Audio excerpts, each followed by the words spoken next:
c'est le NAMM 2019. Je suis à Anaheim avec Sébastien Rochard en Californie chez Arturia. C'est juste d'enfer et même si le jet lag risque de nous tuer à un moment donné, c'est pas grave, on est heureux quand même. Salut Sébastien, comment tu vas? Ça va super bien. C'est super, t'as un nouveau produit là qui a un look absolument mortel. C'est le Micro Freak. Micro Freak. Mais qu'est-ce que c'est? Qu'est-ce que c'est? Alors, c'est un... On va attendre qu'il se fasse virer et on continue la vidéo. Donc c'est un synthétiseur. C'est un synthétiseur avec un oscillo numérique, un filtre analogique, des mémoires, step séquenceur, arpégiateur, petite matrice de modulation. Voilà. Donc en gros, on a designé ça vraiment avec l'idée d'avoir d'un côté la gamme brute, vraiment pur analo, gros son, et puis d'un autre côté d'essayer d'ouvrir à toute la diversité de sons que tu peux avoir quand tu as du numérique avec différents modes. Et on arrivait à cette interface d'avoir un choix d'un type d'oscillateur et ensuite 3 knobs de contrôle sur l'oscillo. Donc voilà, on a travaillé des modes genre Super Wave, où on va avoir la waveform, la quantité de détune des autres waveforms et leur volume.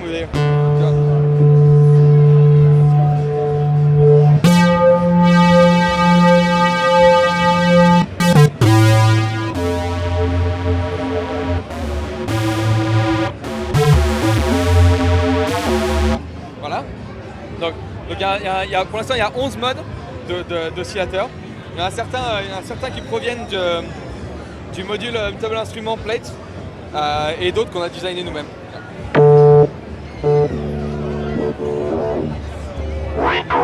Voilà. Et on a essayé de faire des modes qui n'étaient pas classiques, d'avoir quand même un peu de diversité sonore au niveau de la génération sonore. Ensuite, le reste, donc filtre analo, un nouveau design pour nous. On avait travaillé le Steiner Parker dans toute la gamme brute et le ladder qui se retrouvait aussi dans le Matrix brut en deuxième filtre. Là c'est un state variable, donc un 12 dB qui sonne très très joli je trouve. Je sais pas, on peut écouter ouais, ça peut-être.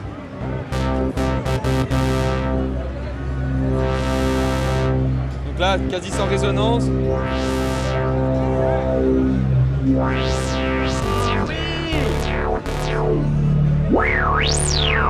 Voilà, il peut gratter un peu les oreilles, mais ça reste un son assez clean.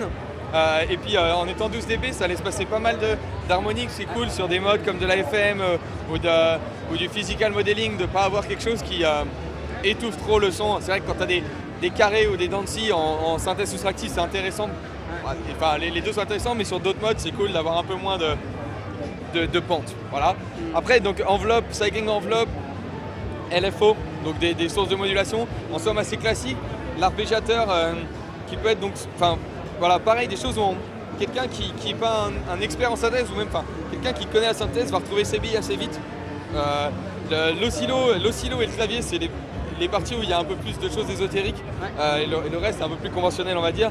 La matrice de modulation, on a repris la logique du Matrix brut de représenter graphiquement en matrice les connexions. Donc sur Matrix brut, on avait directement des boutons parce qu'on avait la place. Là, on a un knob qui permet de se balader entre je clique, je sélectionne un routage, je clique à nouveau, je règle le mount et j'ai l'écran qui m'affiche le dosage. Voilà. 25 touches. Le synthé est paraphonique. Je sais pas si on écoute. On peut écouter peut-être ça. Ouais, ça.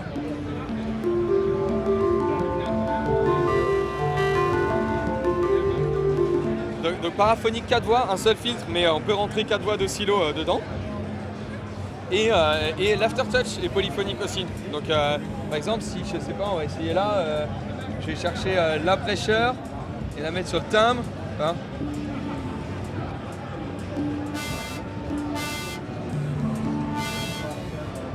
Ouais. Hop.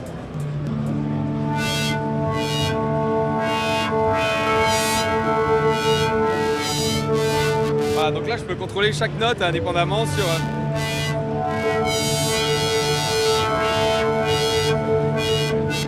Voilà. Super, alors je vois que là il y a des presets, il y a Voilà. quoi? Ouais, donc il y a 256 presets en tout, 128 qui vont être remplis de base. Donc pour l'instant, il n'y a pas encore la banque de base, donc j'ai quelques sons qu'on a préparés un petit peu pour le NAMM, mais on est encore en phase de développement, en tout cas de la partie logicielle. Sur le hardware, ça commence, c'est même fini, on est quasiment en production. Ouais. Voilà. Donc niveau dispo, on peut parler de entre mars et mai en ordre d'idée. Voilà. Et niveau prix? Au niveau prix, 299 €. C'est bien. Ouais, c'est cool. C'est cool.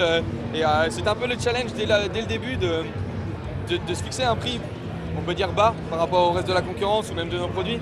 Et d'essayer d'avoir une grande diversité sonore, d'avoir des features qui sortent un petit peu de l'ordinaire au niveau synthèse, voilà. Oui, ça a l'air en tout cas. Alors, je vois aussi, tu me parlais d'un arpégiateur et d'un séquenceur. Donc, en termes d'arpégiateur, quels sont les modes qui sont disponibles? Alors, par exemple,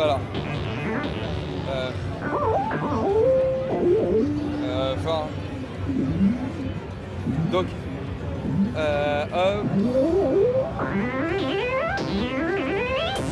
donc soit up,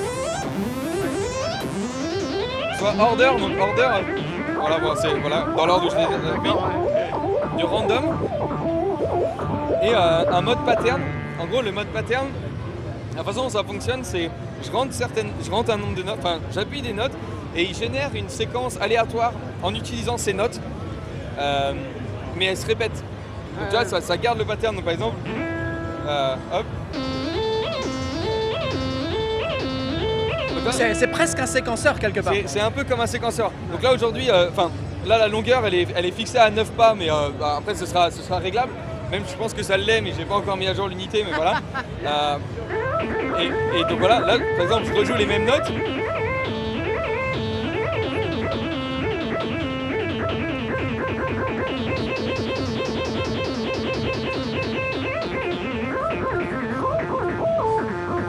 Voilà. Donc j'aime bien cette idée de j'ai envie que ça joue du La mineur, mais j'ai pas envie de prévoir prévoir complètement ma séquence et de laisser l'instrument un peu trouver des trucs marrants. Voilà, donc ça c'est un aspect. Et ensuite, l'autre aspect marrant de l'arpégiateur, c'est ce qui s'appelle Spice and Dice qui est ici. Et en gros, c'est un moyen de faire une séquence de longueur de notes qui soit pas tout le temps fixe, parce que l'arpégiateur c'est quand même assez tac tac tac tac tac avec tout le temps les notes qui font la même taille.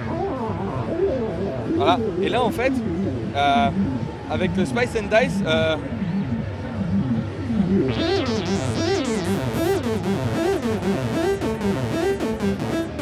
en fait, ça fait encore de l'aléatoire.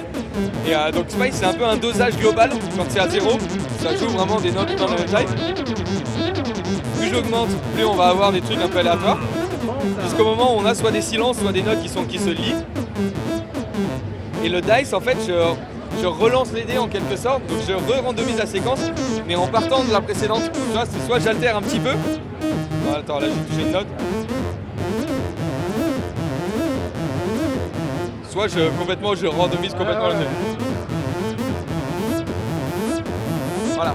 Et en fait c'est marrant, avec assez peu de contrôle, bon, il n'y en a pas le contrôle sur chaque pas, mais encore une fois se laisser un petit peu guider par la machine, ce qu'elle propose. Et avec peu de contrôle, on peut très vite trouver des idées marrantes. C'est vrai que ce mode pattern où ça me fait une séquence random, ensuite le mode de gate où ça me fait ça tue des notes, ça en fait d'autres qui sont longues, c'est assez marrant quoi. Un autre truc assez marrant, donc le séquenceur. Donc le séquenceur, ça peut être soit de la séquence un peu classique, genre je vais record.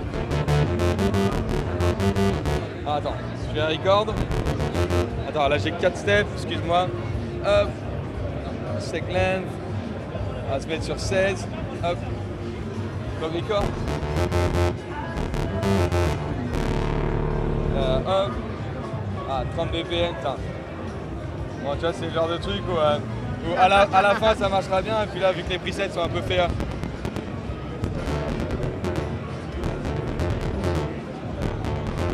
Voilà. Et puis, je peux enregistrer en real time.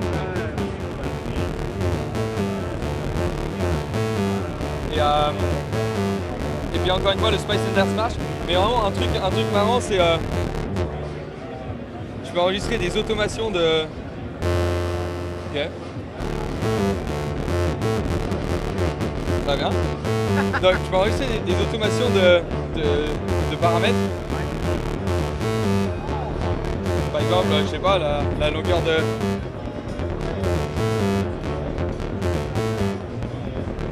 Faire des notes plus ou moins longues, des cutoffs, voilà. Donc j'ai 4 pistes d'automation qui peuvent s'empiler, donc ça peut faire des trucs assez marrants, notamment le type d'oscillo qui peut être modulé.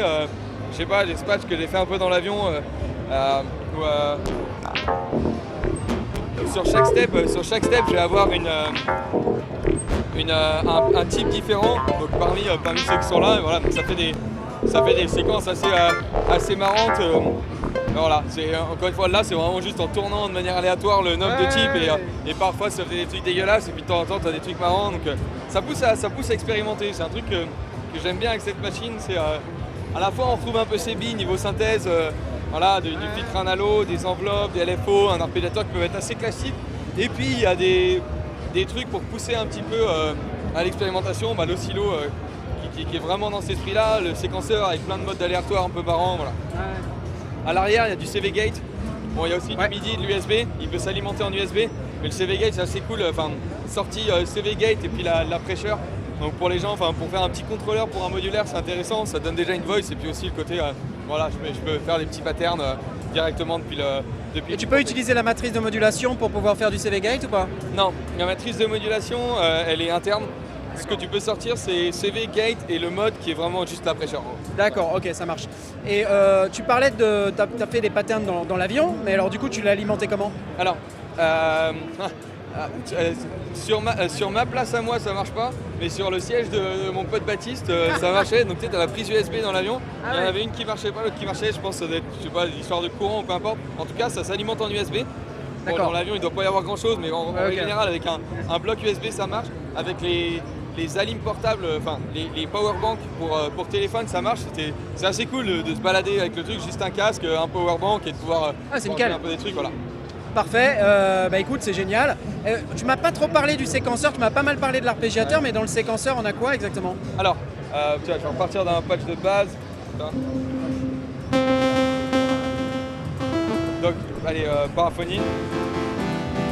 Donc le séquenceur, 64 pas. 64 pas, 2 patterns A et B qui sont ici. Donc séquenceur, je fais Shift plus là pour activer la partie séquenceur. Alors attends. Voilà. Donc Record, donc là c'est du pas à pas. Ce bouton là pour faire des silences. Tac. Hop.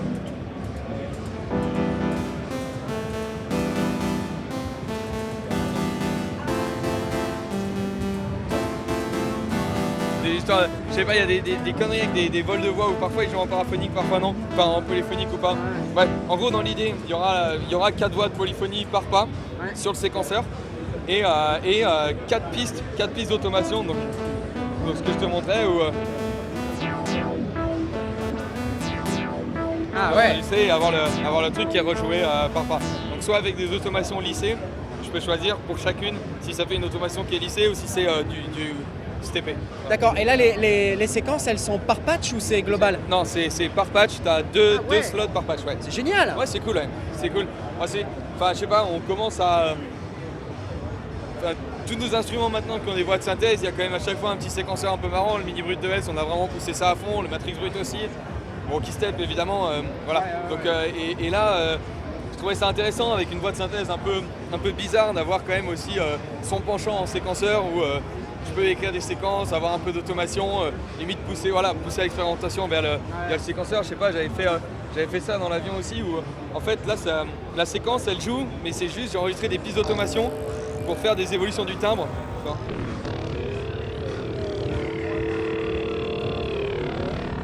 Voilà, en fait les pistes d'automation qui sont vachement lentes, plus un LFO et tout qui vient bouger un peu ensemble, plus la pressure. Ah, c'est pas mal. Voilà, donc ça peut être un bon moyen aussi juste de créer des textures en paraphonique, c'est marrant.